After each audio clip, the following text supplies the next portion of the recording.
Moi, ça m'impressionnait de voir la précision. Avec les équipements qu'il y avait dans les années 1800, au début du siècle, en 1900, comment précis est-ce qu'il pouvait être. C'était vraiment hors de... Ça m'avait vraiment épaté.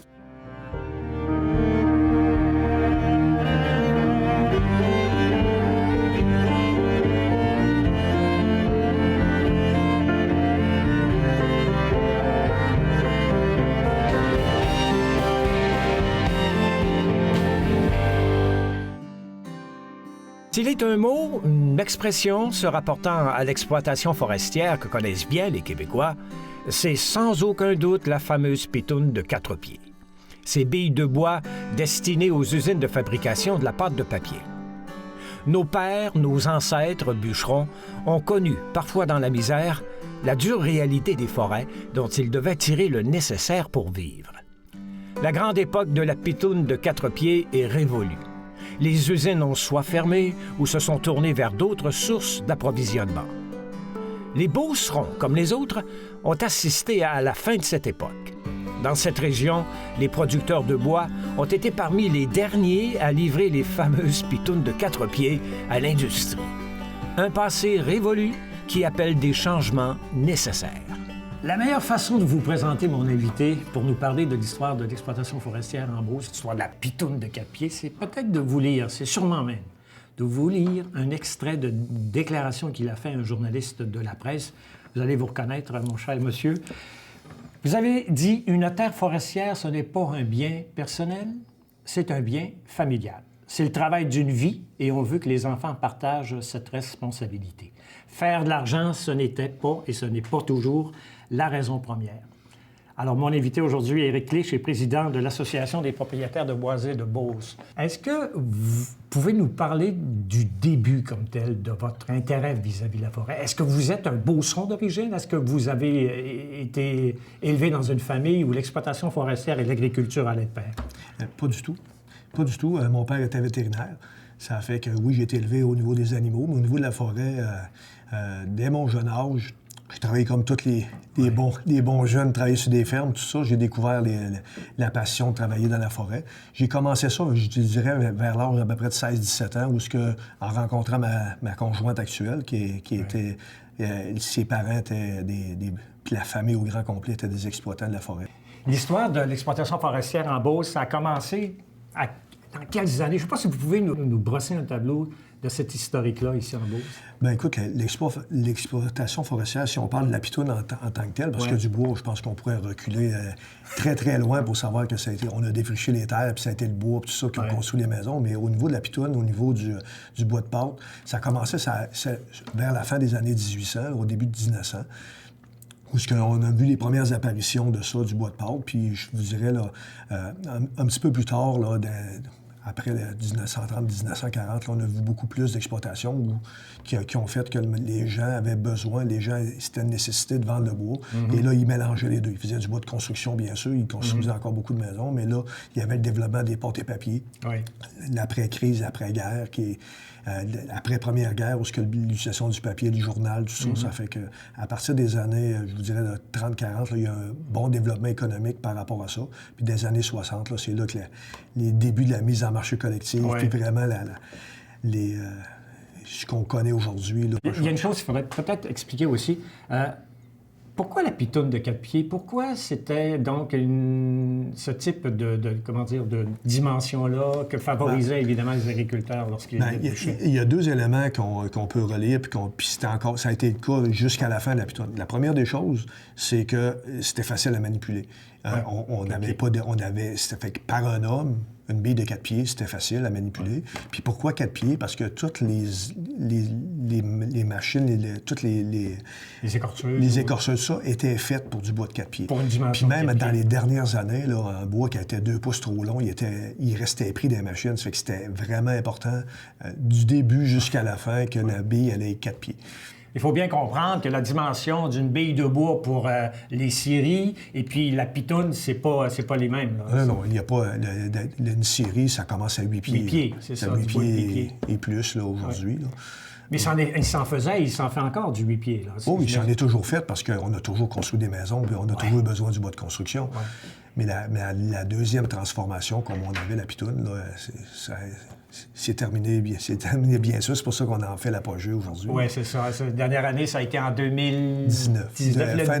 Fin 2018, début 2019. Le dernier chargement qui a quitté la Beauce. En fait, c'était le dernier chargement, dernière livraison du pitoune au Québec, c'est fait ici à partir de la Beauce. Oui, parce qu'on était, puis là, on était dans la dernière région à conserver comme organisation, là, comme si je prends mon rôle de président là-dedans, on était les derniers dans tout le Québec à conserver ça pour les producteurs, pour les propriétaires. Mais pourquoi? Vous y teniez mordicus? Ou... Non, parce que les producteurs le voulaient. Ouais. Parce que j'ai dit à un moment donné, un peu plus tard, on n'a pas réussi à remplacer la pitoune, parce que la pitoune, elle permettait à un producteur de ramasser 90-95 des revenus de l'arbre. Ce qui est pour aujourd'hui. Pas de gaspillage. Aucun gaspillage. Ah, c'est vrai, c'était nos forêts. Ouais. On ne voulait pas laisser du bois à terre. Okay. On ne voulait pas laisser du bois gaspillé. On ne voulait pas prendre la crème puis laisser le petit lait à terre. On voulait... Il y avait le souci de préservation que nous... On a toujours le souci comme propriétaire privé, ça. Puis c'est ce qui fait la grosse différence d'un propriétaire privé que d'un industriel ou de la forêt publique. C'est qu'on n'est pas capable de... On aime mieux pas y aller que de laisser du bois à terre.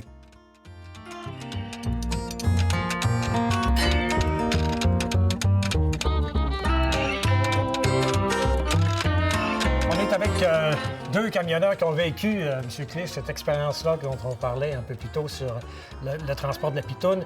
M. Comeau et M. Royer, vous êtes des camionneurs. Vous avez sûrement une expérience à partager avec nous. Ça a été une période qui, pour vous, a été importante. Qui a commencé à quel moment, le transport du bois? Quel moment par camion? Bien, moi, j'ai 78 ans, si je vois personnel. Là. Oui. Puis moi, j'ai commencé à travailler pour mon père, j'avais 17 ans. Okay. Ça fait un bail, ça, quand même. Là. Ça fait plusieurs années. C'est un travail qui était exigeant pour vous? Oui, parce que, voyez-vous, moi, si on recule des années, là, c'est des années 60, là. On parle des années 60, là. Ah oui. Mais ça a été ça, c'était ça mon premier questionnement. Tantôt, vous m'inquiétez, parce que charger des camions au crochet, ça a été quand est-ce que la première mécanisation que vous avez lâché le crochet, ça a été où dans l'époque de la pitoune? Ouais. M. Hector Gagné de Saint-Énédine, lui, il s'était fait un petit peu comme un chardu qui rentre dans le bois de poêle, un petit monte-balle, cultivateur à foin, puis il y avait un petit moteur avec des grosses bûches, que le cultivateur dompait en bas. Mais lui, il prenait, puis pour faire le jeune, il la mettait complètement haut du bras, puis c'était pour ça. Ça faisait du fun avec ça. C'était ça avant les chargeuses. Mais la première mécanisation des chargeuses, c'est arrivé quand est-ce dans l'histoire du camionnage? À mon souvenir, moi, chez nous, on a eu en 67. OK. Fait que la pitoune est déjà bien installée dans le territoire. Oui, même. Denis souligne, là, on pourrait appeler ça un monte-balle, qui est à peu l'équivalent d'un monte-balle pour ceux qui connaissent ça. C'était une chaîne, en fin de compte, puis qu'on pouvait servir pour monter les bois. Ça, c'était à 20 chargeuses. Mais les premières chargeuses, c'était en 67.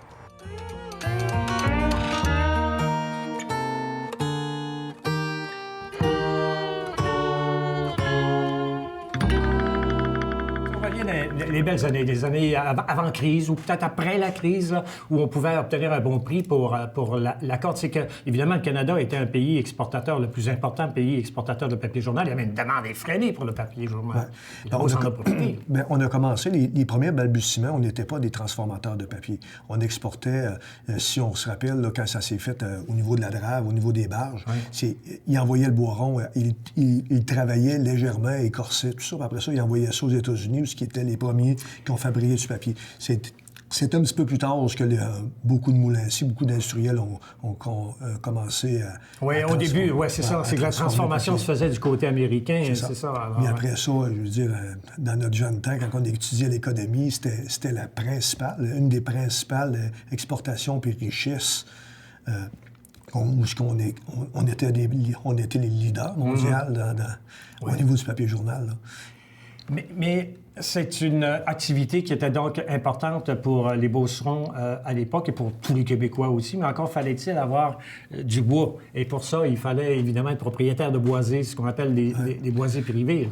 Bien, c'est ce qui fait la différence de la Beauce et l'ensemble du reste, c'est que En Beauce, c'est le royaume de la propriété individuelle, de la propriété privée.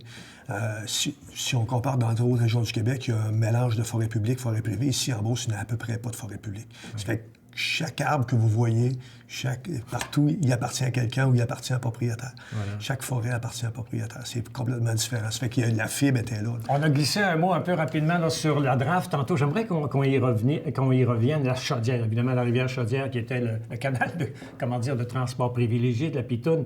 Et le transport ferroviaire aussi s'est développé de concert avec ce transport de Pitoune-là sur la Chaudière.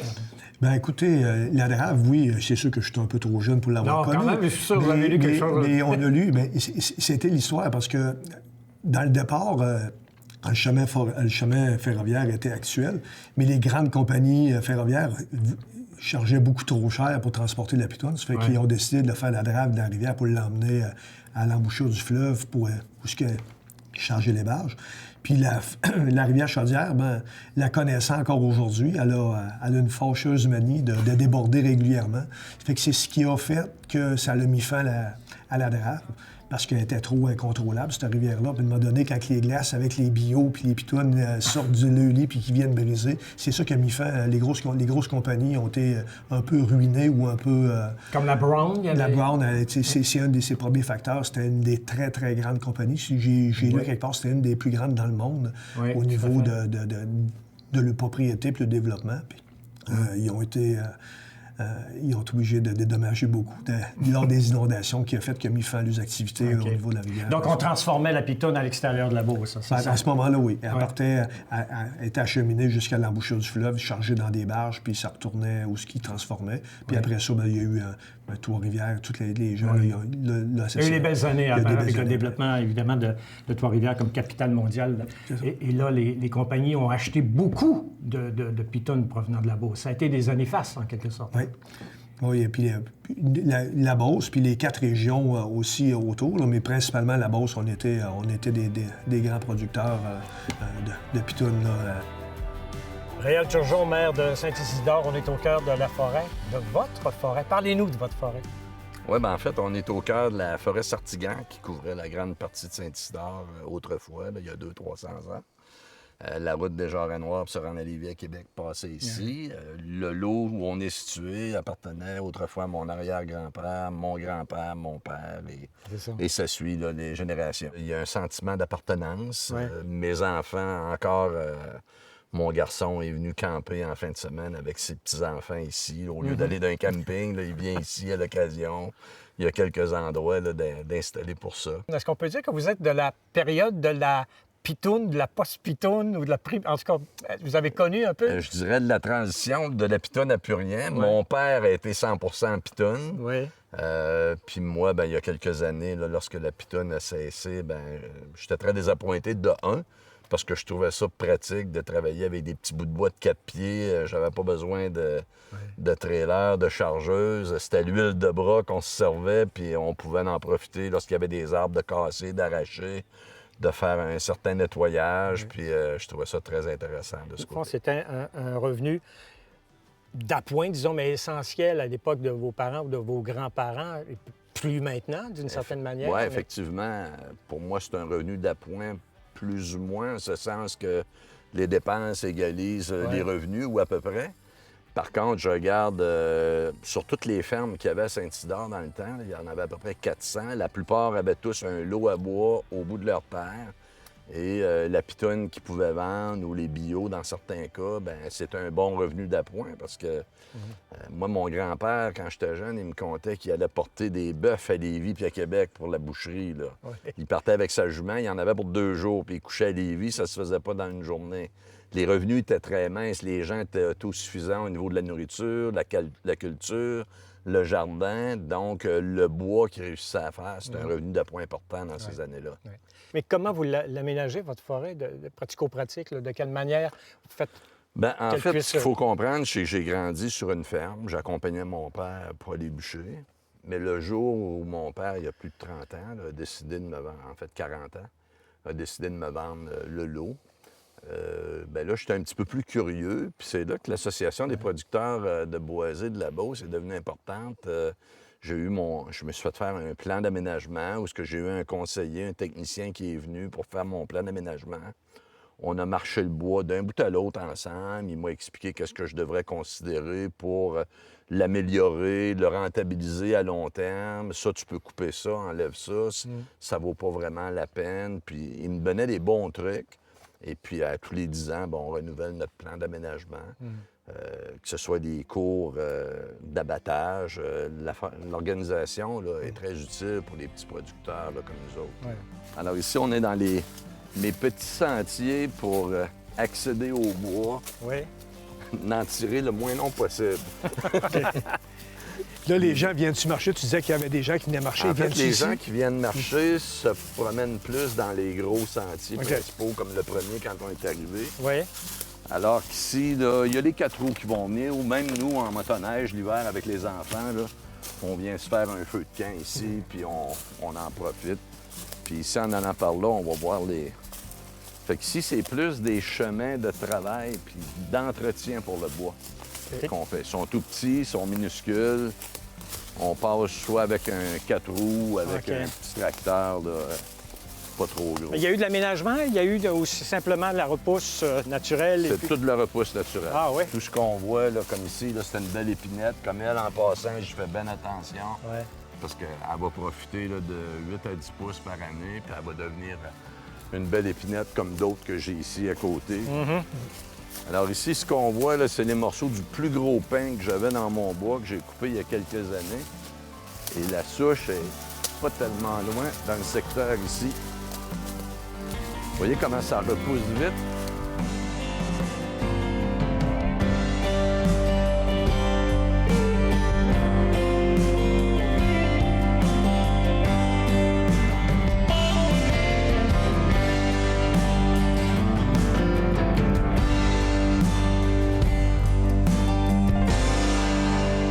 Qu'est-ce qu'on en fait de ce bois-là maintenant, mon cher monsieur? Principalement du chiage. Du chiage, c'est ça, du 8 pieds. 8 pieds, non. C'est plus du 12, 14, 16. Là. Du grand bois de construction. Du 8 pieds, ça en fait un petit peu, mais c'est pas le principal marché. Et ça reste quand même... Le 8 pieds, c'est le marché résiduel du reste du siège. Et est-ce que les craintes qu'avaient les producteurs à l'époque, par exemple, des dommages à la forêt, ont pu être réglés d'une manière satisfaisante, puisque là, les techniques d'exploitation sont différentes, la machinerie est plus grande? Bien, écoutez, mais ça, c'est encore un enjeu. C'est un des enjeux importants de la réticence des producteurs. Moi, le premier, j'ai encore une énorme réticence à faire rentrer une grosse machine. Ben oui. Puis j'ai vu des chantiers de machines. C'est très beau, c'est très bien fait.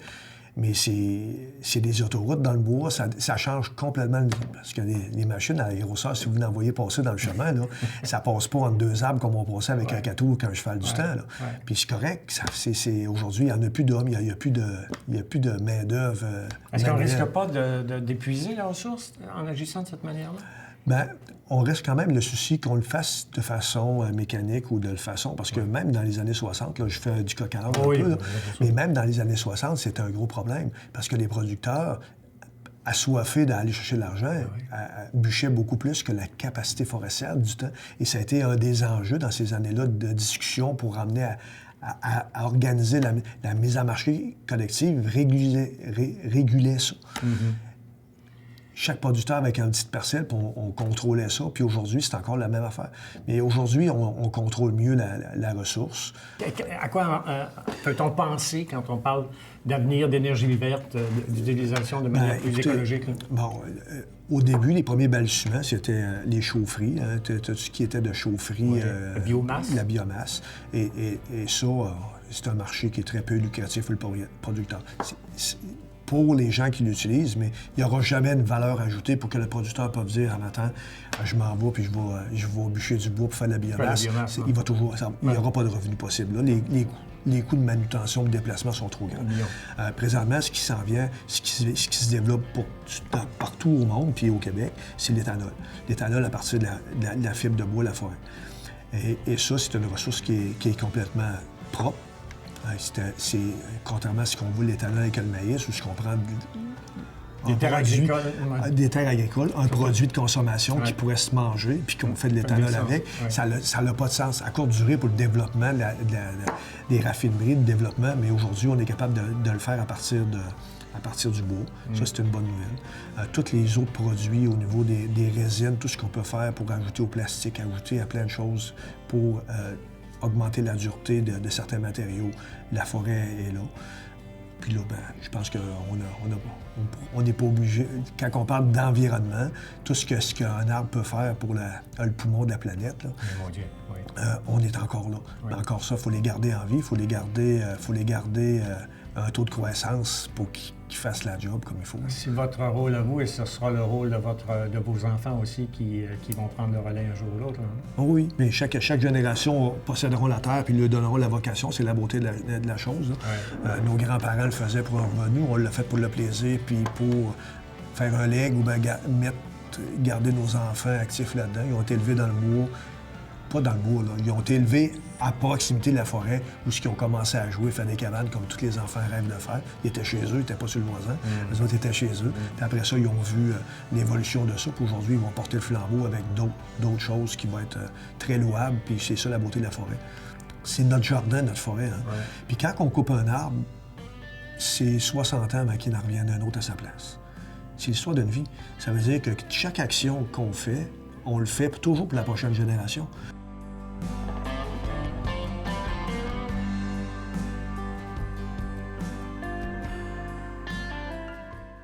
Vous disiez que vous avez commencé comme pour travailler pour un autre, mais quand est-ce que vous avez commencé, vous, à être à transporter pour vous? Ça fait 53 ans que je suis à mon compte. Qui m'a dit. Là, j'ai compté ça du salarié, par mes enfants, c'est ça. Et vous continuez encore? Ben oui! Le camion est là? Justement. J'ai chargé du tram pour vous autres, là, puis... Oui? Il va y avoir un ajustement. On va aller voir ça, votre tram. On lâche pas. Moi, j'ai arrêté de transporter, mais moi, j'ai eu de la relève. En l'an 2000, j'ai rendu ma compagnie de transport à mon fils. OK. Puis il transporte encore aujourd'hui. Oui. Même il a vu la fin du dernier voyage de 4 pieds qu'on a livré à l'usine, qui était du 4 pieds. Mais la tradition se continue avec votre... Oui, il continue dans le boîtiage, puis tout voilà, ça. dans le transport. Comme tout le monde, il essaie de gagner sa vie. Voilà. Puis ça va aussi, au fur et à mesure.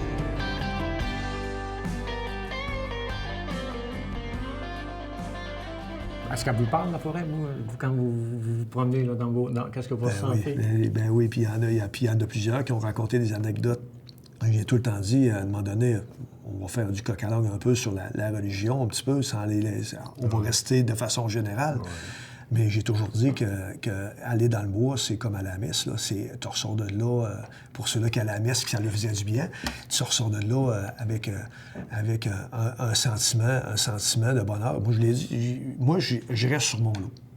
Et ça, c'est des anecdotes, puis je suis pas tout seul à le faire. Je reste chez nous, ma maison a fait le coin de mon lot. Je suis gestionnaire, j'ai des conflits, des problèmes, des stress. Et à tous les matins, puis ma conjointe a la même affaire, à tous les matins où régulièrement on part avec un paquet de problèmes, on s'en va marcher jusqu'au bout de notre terre, un chemin, on revient, on n'a plus de problème. Voilà. Vous êtes à la messe, d'une certaine façon. On revient, on n'a plus de problème. Voilà. Et ça fait ça pour de nombreuses personnes, puis c'est probablement... Ça, c'est pas monnayable pour aucun lot. Voilà, ça n'a pas de prix. C'est le bonheur que je vous souhaite pour de nombreuses et de nombreuses années, de même qu'à vos enfants. Merci Très beaucoup. passionnant de vous entendre. Merci infiniment. Merci beaucoup.